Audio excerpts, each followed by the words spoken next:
hardest day, by the way, of the entire. I wouldn't say the hardest, this is maybe the second hardest. Your hardest day is gonna be Monday.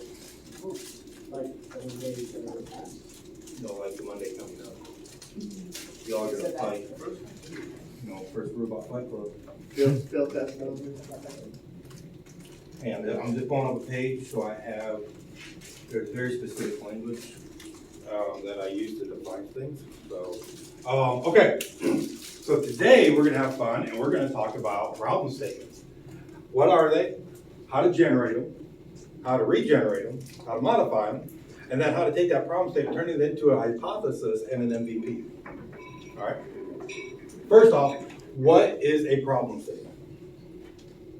It's what you think the problem is. So it's what you think the customer is having issues with. What you're looking to. I wouldn't say think. resolve. Oh.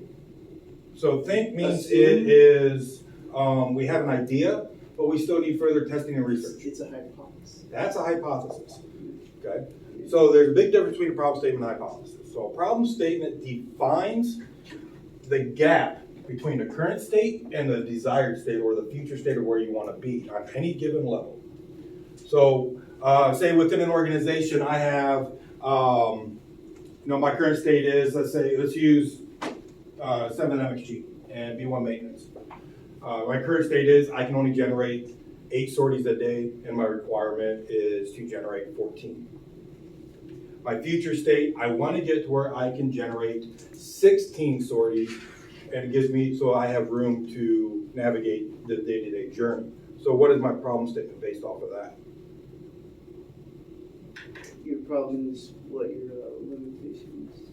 Right, I am unable to generate the required number of sorties to meet my mission. Okay, very broad, very generic. That thing is not a well-defined problem statement, but it gets me moving in the right direction. One thing to remember about problem statements, you're not gonna have a perfect one out the gate. Okay, so come Friday, you guys are gonna go in your groups and you're gonna brainstorm. You're gonna start coming up with, hey, where can we look? And where can we go out and do some discovery? As you're doing that discovery, you're gonna have a very generic problem statement. It appears that Dias sucks, okay? It's an actual problem statement that was used. It was used by my team.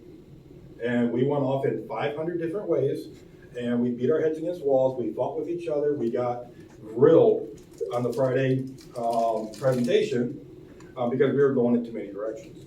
So a problem statement not only defines your current gap of what you're trying to search or try to find to bring you to your future state, it also focuses you. Right? It's your lens that you're going to do your discovery, your research through. Make sense? Okay, so I'm going to give you a wordy definition. A problem statement is a description of an undesirable gap in the current state of your organization. In other words, a problem statement defines a current issue, problem that requires action to improve the situation. Problem statement should focus on being objective and relying on the facts of the problem. Okay? So that is the long-winded definition. So always think of a problem statement as your focusing lens of the issue you're investigating. Which all nicely ties back to the OODA loop. Who remembers this one? Observe and orient, right? That's where you define the problem. That's where you start discovering it. Then you get into define what the hell you're going to do, or decide, whatever. Okay? It all kind of ties back.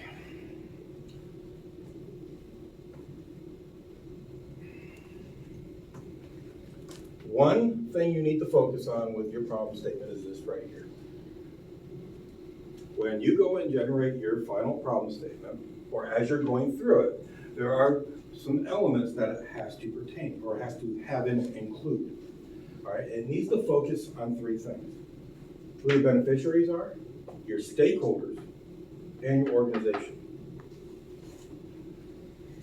If you can get all 3 of those things in your problem statement, you will be primed and ready to go and solve it. Do we expect you to get all 3 of these? Not out the gate. It takes time to figure all this out. Okay? By beneficiaries, what do we mean by beneficiaries? Benefits from it. Right. Who benefits from you solving this particular problem? But what about stakeholders? Aren't they the same thing? Sometimes not. They might just be somebody that, so if it's a process, they might have wrote the process, but they don't benefit from that process. Right. Somebody Yeah. who has So, interest but doesn't actually gain the benefit. well, I would say they gain a benefit. Stockholders. They have a stake in whatever you're solving. Mm-hmm. So if you have a stake in a company that just hit, that's your unicorn, and they went to an IPO, does that benefit you? Yeah. All right. So if I go out and solve a problem in your organization, you may be the holder of the keys for me to solve that problem. But if I solve it, do you benefit? Yes. So you can be in both, and that's okay. But we need to identify, how are we, when we go to solve this problem, who are my beneficiaries, who are my stakeholders that I'm solving it for? That's what your problem statement should include. So would it be like, just to throw an example out there, if your beneficiary was, say, trying to fix then problem with airmen in dorms.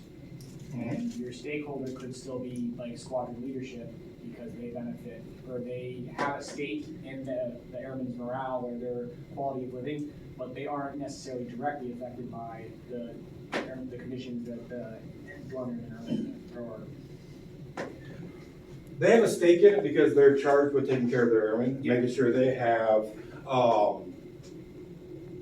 adequate quarters that are livable, comfortable.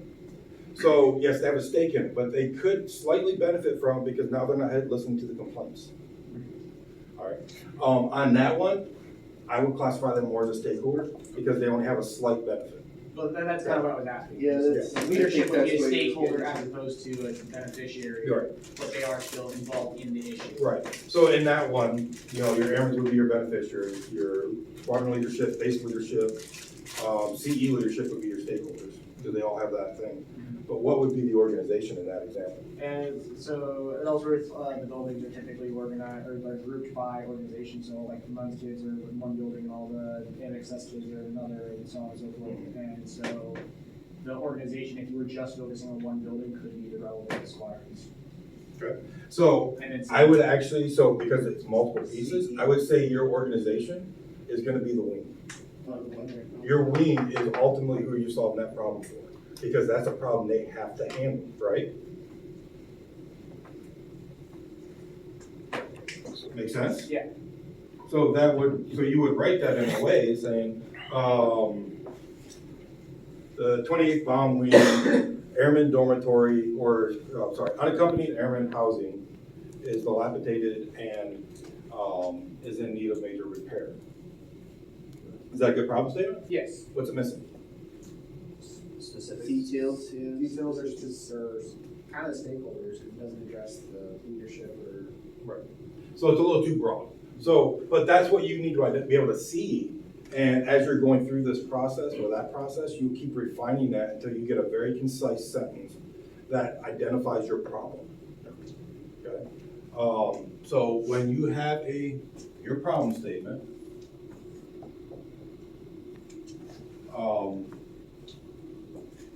you need to focus on your bennies, your stakes, org. But what else does it need? It needs to be specific. Right? If we don't have a specific problem statement, we're going to be churning gears. Okay. Now, if I were to build a problem statement, I said, the Air Force fitness program sucks. Why is it Okay. suck? Well, right, I'm gonna start asking now. I'm gonna go through the 5 why scenario. I'm gonna drill this down. But do I wanna say Air Force in my problem statements? I identified the organization, the Air Force. Right. So think about this. When you go through and you're working a project, do you identify it as an Air Force level project at your wings? No. What is the pitfall of doing that? Then you're Opening it up to you have to apply. way too many Air Force places. wide. You're assuming that you are gonna change the Air Force with doing this, as far as So, policy, program, and procedure. You need proper scope. That leads, and we'll get into this later,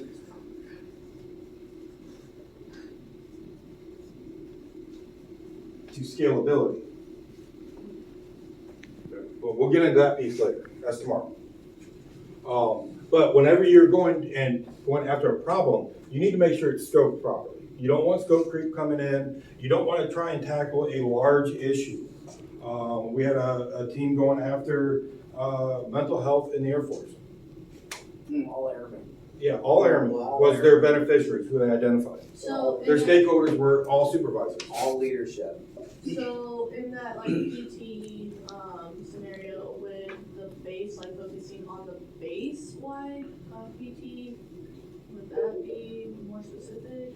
Can you solve a problem at the base level? Is that manageable for you? No, I don't know. Right. So each of us are going to be a little different, right? It's going to be about the team we put together to go after this stuff. So if you have a team, say you're all from one squadron, and it's a very small squadron, and you don't really have inroads into the rest of the base, then I would start your squadron. Use your squadron as the test bed. Solve the problem for your squadron, and then show everybody else how you solved it. So start small. Start small, grow. All right, and we'll get into that one later too.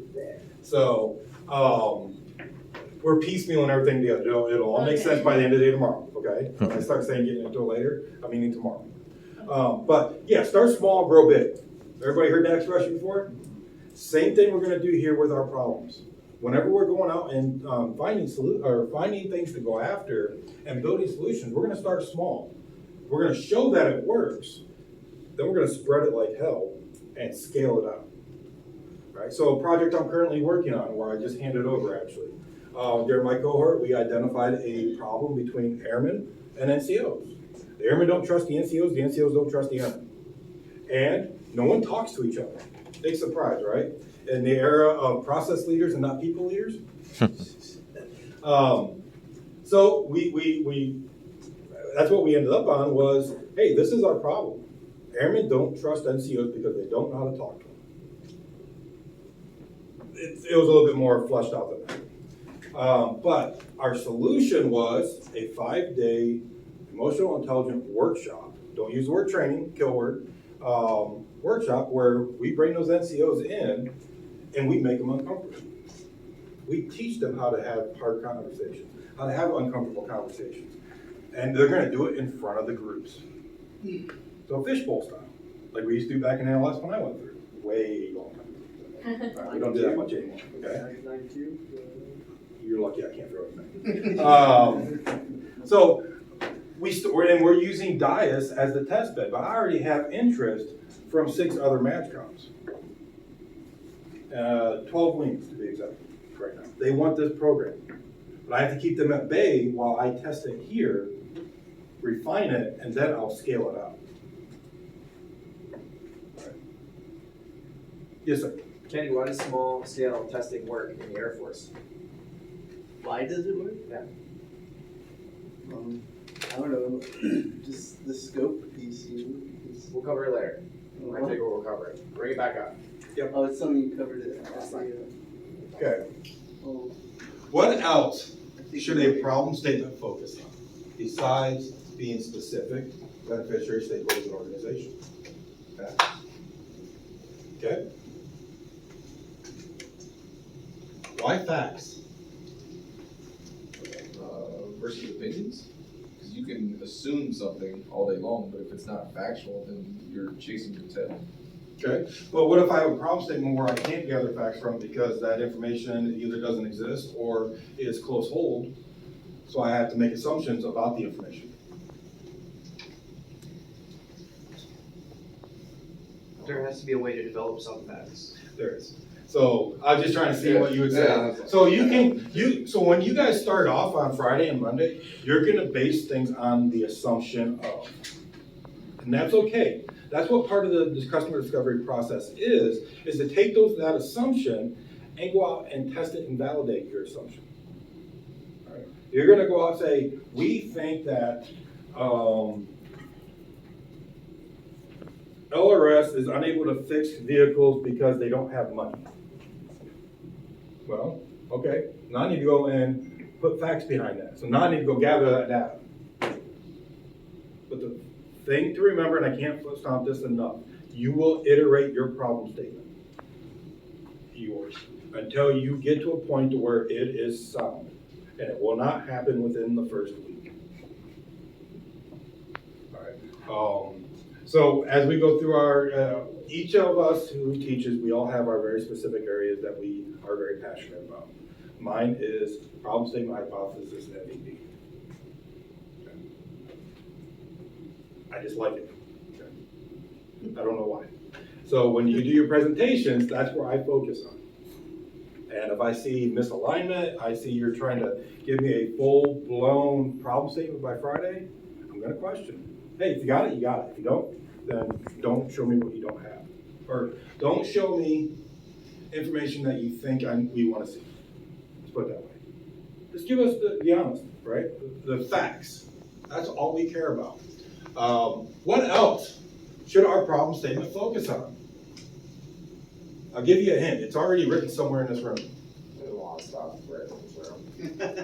Yeah, if you haven't noticed, we put a lot of stuff up. So, Unmet needs. hey, look, yes, unmet needs. You get a star. Well, we underlined it.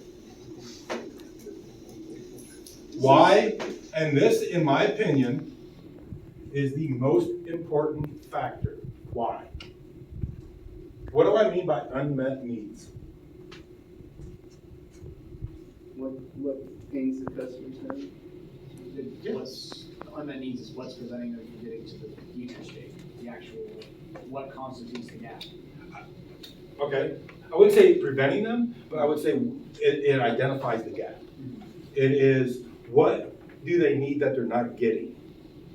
Their pains. What brings value to them? So when you go to, well, we'll get to that in a minute. Yeah, so they're unmet needs. It is what, with whatever you're looking at, what is it that the actual beneficiary customer needs that they're not getting? If you can find that piece, you will solve problems left and right.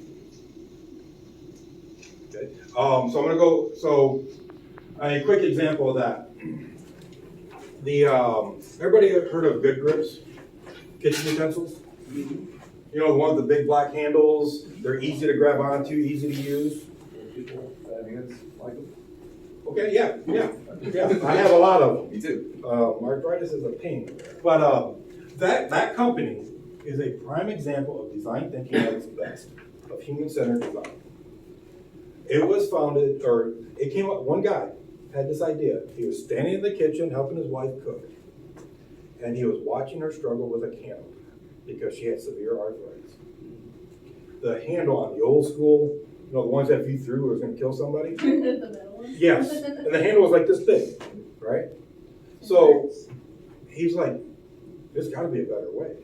So he designed a better candle grip. It had bigger handle grip so you could squeeze down easier, and then it had the big turn handle, and Good Grips was born. He went out, he said, older people with arthritis, struggle with using kitchen utensils while cooking because of they are not designed properly for their needs. He went out, he tested in his local community. He came up with a prototype. You know, here's my MVP. And he went out and tested it. It's $1 billion company right now. And that was like 10 years ago. So you guys, anybody comes up with ideas. But the only reason why I bring that up is he found an unmet need. When he was just standing there, he wasn't even looking for it. It just smacked him in the face. It will happen to you. As you go through and get to 100, 150, 200, 300 interviews, you're going to step back, you're going to have your data displayed, and you're going to be like, well, I'll be danged. It's right there. It was there all along. But it takes practice, okay? Can't stress that enough. It takes practice. You'll get there eventually. What else should it focus on?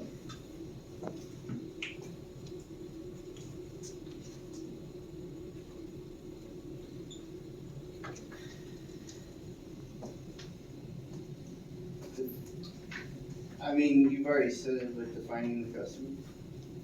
Well, I was gonna say, talk about, kind of go back to like the desirability, like just because it finishes the need doesn't mean it's the ideal solution to do that.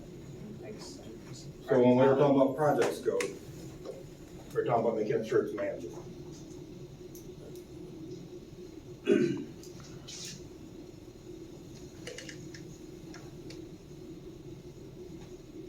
Okay.